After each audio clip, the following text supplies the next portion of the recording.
something to say to Sorn. If you think that June is a kid and you've been fucking him all this time, I think we have a more serious conversation to have. And personally, I would like to have this conversation at a police station. Preferably with the legal counsel present. You'll start by explaining yourself in bullet points, in chronological order, with dates, locations, and receipts.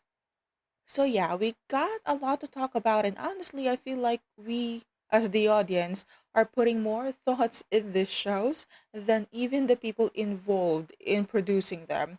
I don't even know why I watch this.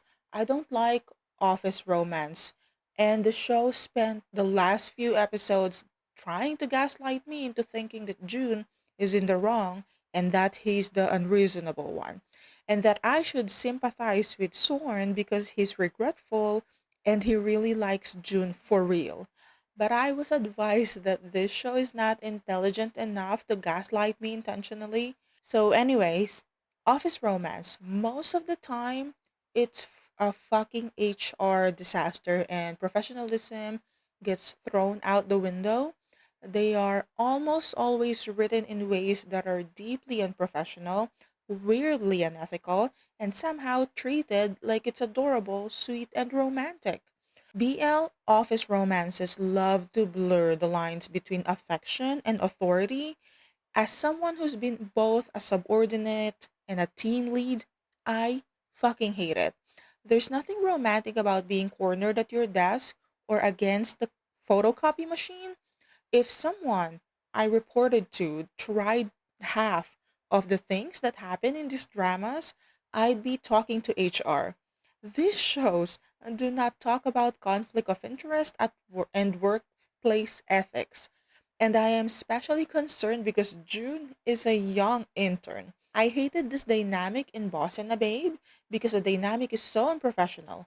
And don't get me started on the fact that no one in this office actually do any work other than the interns. My child June should not have been exposed in this kind of degeneracy. My baby boy is too pure for this morally bankrupt office and he deserves the best. And that's not Sorn. Sorn took the trope of emotionally constipated male lead and just ran with it. And don't even get me started on that lying ass synopsis because apparently June loves pranks and Sorn is a composed man. Like composed where and composed when. So I was expecting June to be the one pushing for Sorn to be in some type of relationship with him and that he's the one who initiated this fuck buddy dynamic. But no, it was all Sorn who's been pushing for this friends with benefits dynamic all along, which would be fine if he didn't keep telling himself that June is too young. Mind you, the kid is in fourth year of college or something. And that his best friend Tai, who also happens to be June's adoptive brother, would never approve. So what? Instead of pursuing a proper relationship, he decides the morally superior option is just to keep having sex with June in the office in secret. Like that somehow makes it better? I don't know where the logic is, but it's not here in the room with us. June just wants some action, attention, and affection from Soren. We got some action, quite a lot of it to be honest. Attention? Actually, a bit much attention too. Soren does not know what boundaries are. If this wasn't a BL drama, I would have filed a police report. And affection, a bit too late in the game, in my opinion, and the whole conclusion is a bit unearned. So Soren's big reason for not committing to June is twofold, right? He had a younger ex who accused him of assault, and two, he doesn't want to upset Tai, his best friend, and June's adoptive brother. Sounds serious, right? Sure. Until you actually think about it for more than 3 seconds and see that none of this makes any sense. Because if you were actually really traumatized by a false assault accusation involving a younger partner, the logical and frankly self serving thing to do would be to avoid dating younger people altogether. It's that simple, especially if you can't fully trust your ability to navigate the dynamic without hurting yourself or someone else. But no, Soren doesn't stay away from June. He doesn't even set boundaries. He doesn't even try to keep it platonic. Instead, he hooks up with him repeatedly and then acts all shocked and confused when June wants something real.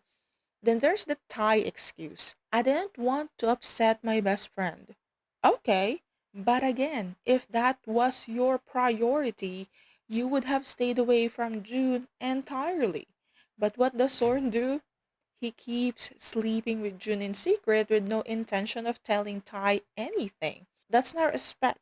That's just you being a coward and not wanting to face the consequences. So let's be clear. This wasn't about protecting himself or Tai. This was about protecting his comfort, about keeping June close enough to satisfy his needs, but never close enough to give June clarity, safety, or commitment. The emotional manipulation that this show is doing for me to feel sorry for Soren is honestly insulting. Stop trying to fool me into thinking that there's a plot here. We all know there's none, and I'm honestly losing my mind. And then in episode 9, when Tai finally found out and confronted Sorn, Sorn said, I'm holding back.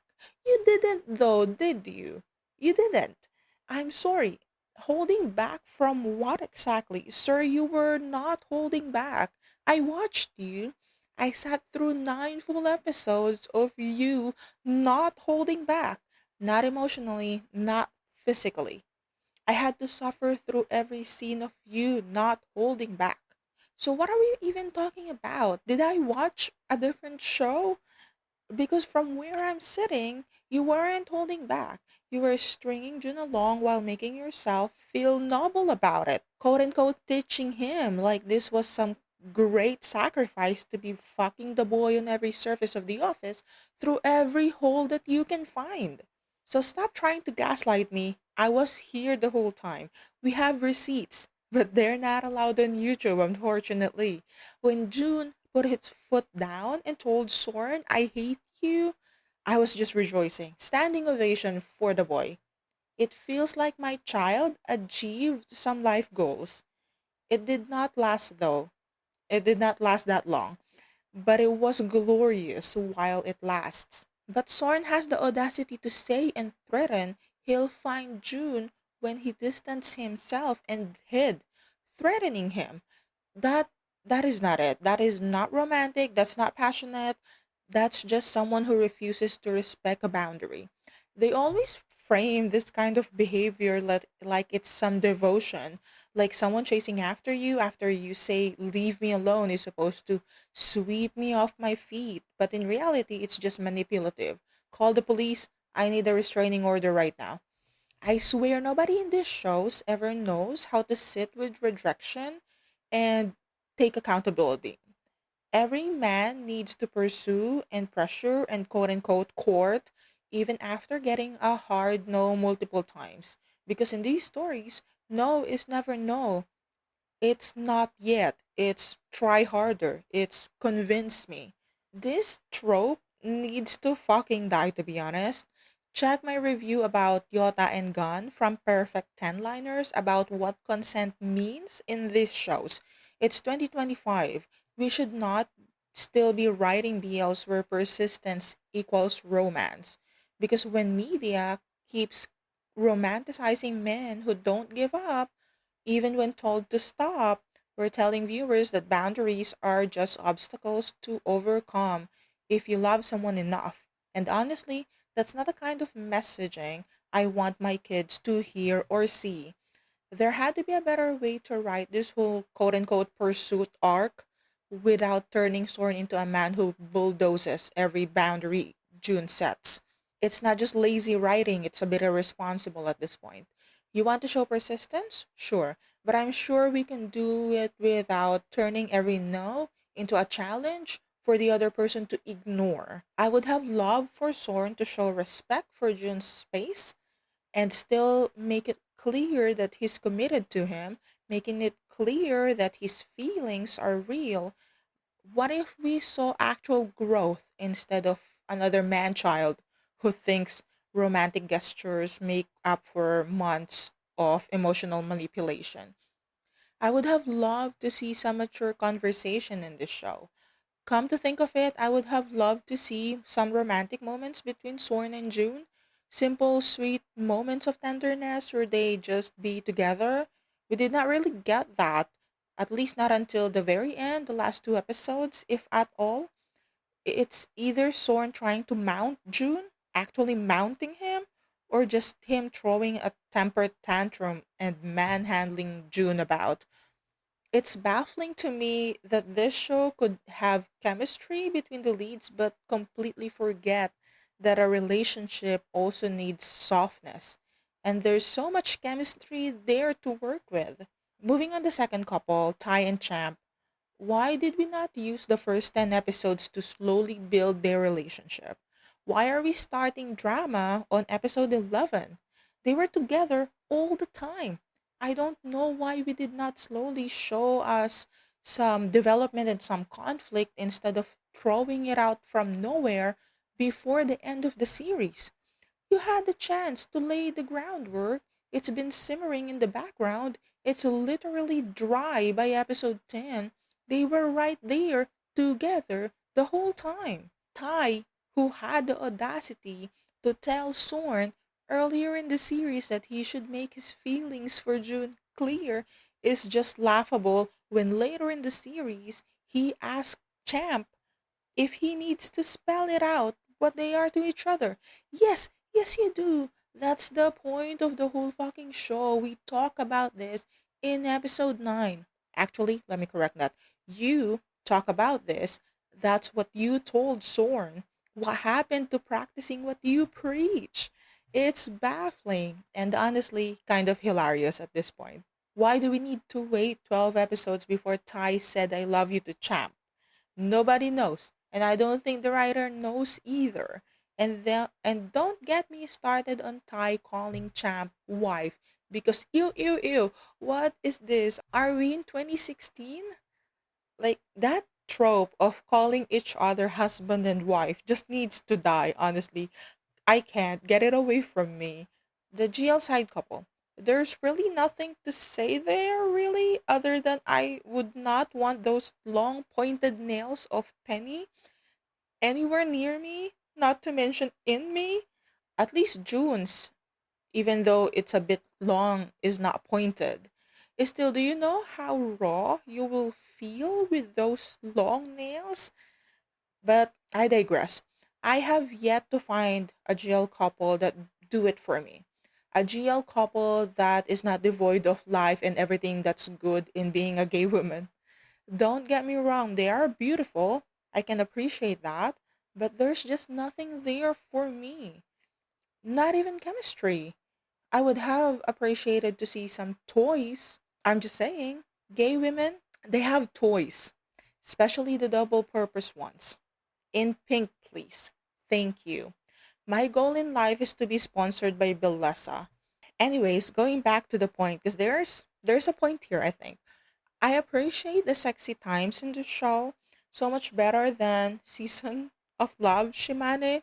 But given that Season of Love Shimane is basically just soft porn at this point, that's not really a comparison. But the sex scenes here feel romantic and do not make me cringe into the next life. I got a question though.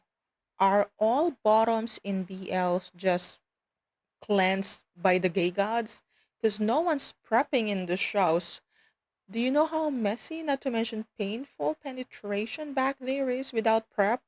I'm just baffled sometimes. Every bottom to ever bottom are just always ready for action, cleansed by the power of some heavenly hands for some reason. Another issue I have is the scene in Sorn's family home. You want me to believe June and Sorn did the dirty on that wooden bed, on that wooden flooring, against that wood wall, without alerting the whole house of what the hell is going on? I don't believe it. We also appreciate BL actors who French kiss on screen. Not many do it. I know it can be more intimate than the actual sex scene sometimes, but I am thankful for this show for showing Yoon shoving his tongue down someone's throat. tongue punching champ right in the mouth. And that fire exit needs some inspection. That staircase needs power washing, blessing with the holy water, and cleanse it with salt. That staircase had seen a lot of things. And I just wish to see Yoon in another type of character and not some cool, collected businessman. For anyone who wants to see him as a chaotic character, watch My Ride. I love him in My Ride. Overall, I honestly love this show. It's pure brain rot. I think we all know that, but I enjoyed watching it. I would have loved to include every HR violation in this show, but we will be here all day. So, have you watched My Stubborn? Did you like it? Do you think June should have migrated to another country to get away from Sorn? I think he should have. Comment down below. Drink your water, stay hydrated. Bye bye.